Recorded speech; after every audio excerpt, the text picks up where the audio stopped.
నెల్లూరు జిల్లా కావలి నియోజకవర్గంలో ఎమ్మెల్యే కావ్య కృష్ణారెడ్డి అరాచకాలు కొనసాగుతున్నాయి. కావలి ఏరియా ఆసుపత్రిలో వైఎస్ఆర్సీపీ నేతలపై టీడీపీ మూకల దాడి కేసులో బాధితులపైనే కేసులు నమోదు చేశారు. శివరాజ్ అనే వైఎస్ఆర్సీపీ కార్యకర్తను ఆసుపత్రి ప్రాంగణంలోనే టీడీపీ మూకలు చావబాదారు. కోళ్లదిన్నెలో గాయపడి ఆసుపత్రిలో చికిత్స పొందుతున్న శ్రీనివాసులు రెడ్డిపైన కూడా దాడికి యత్నించారు. టీడీపీ నేతల చేతిలో చావు దెబ్బలు తిన్న శివరాజ్, వెంకటేశ్వర్లు, శ్రీహరిపైనే కేసు నమోదు చేశారు. తమపై టీడీపీ నేతలు దాడి చేశారని బాధితులు ఫిర్యాదు ఇచ్చినా కేసు నమోదు చేసుకునేందుకు పోలీసులు నిరాకరించారు.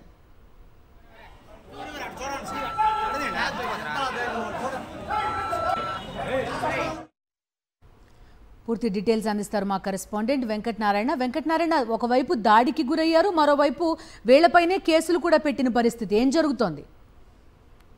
ఎస్బిందు ఈ కావలి నియోజకవర్గంలో రెడ్ బుక్ రాజ్యాంగం నడుస్తుంది. వైసీపీలో గ్రామ స్థాయిలో కీలకంగా ఉన్న నేతలపై దాడులు చేసి వారిపైన అక్రమ కేసులు పెడుతున్నటువంటి పరిస్థితి ఉంది.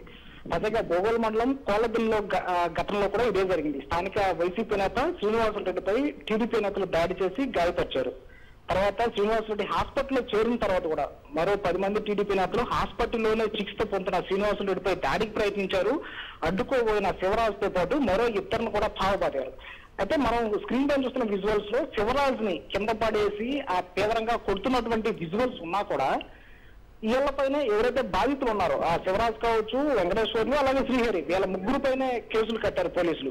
అయితే వీళ్ళపైన దాడి చేసిన వారిపైన ఇంతవరకు కేసులు కట్టకపోవడం స్థానికంగా సంచలనం కలిగిస్తున్నటువంటి పరిస్థితి.